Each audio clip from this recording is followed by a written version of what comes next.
Bonjour madame, messieurs. Aujourd'hui, nous allons vous parler du traitement de la fièvre typhoïde.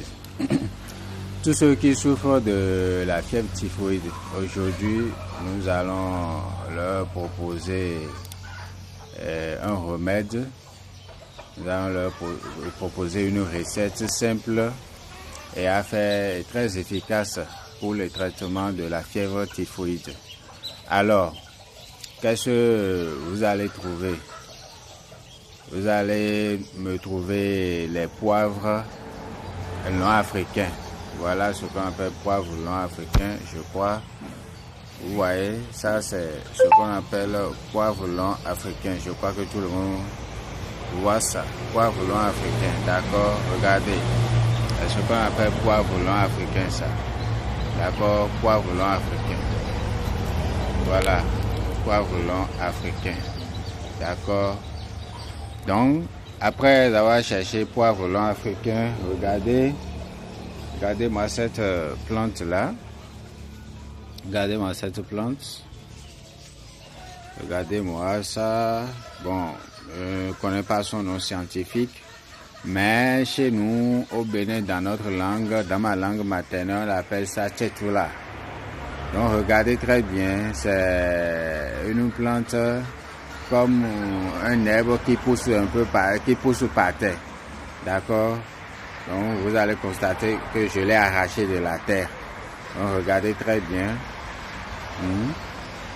Donc vous cherchez cette plante-là aussi. Vous cherchez ça, regardez très bien, vous cherchez ça. Après ça, vous cherchez une poignée, hein. Vous cherchez une poignée. Et poivre long, là aussi, là, vous cherchez une poignée. Et après, vous me cherchez cet arbre-là, les feuilles de cet arbre-là, de cette plante. Regardez, je ne sais pas comment vous appelez ça, regardez. D'accord, chez nous, dans notre langue maternelle, on appelle ça wekema.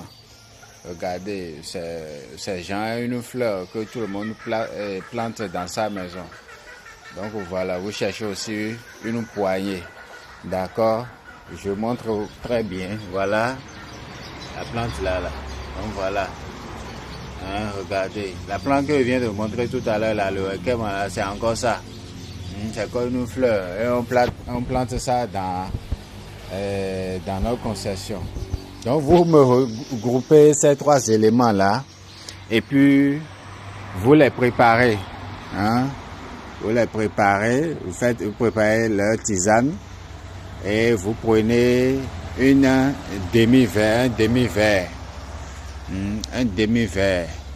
matin et un demi-verre le soir. D'accord, attention à ne pas exagérer. Parce que c'est un traitement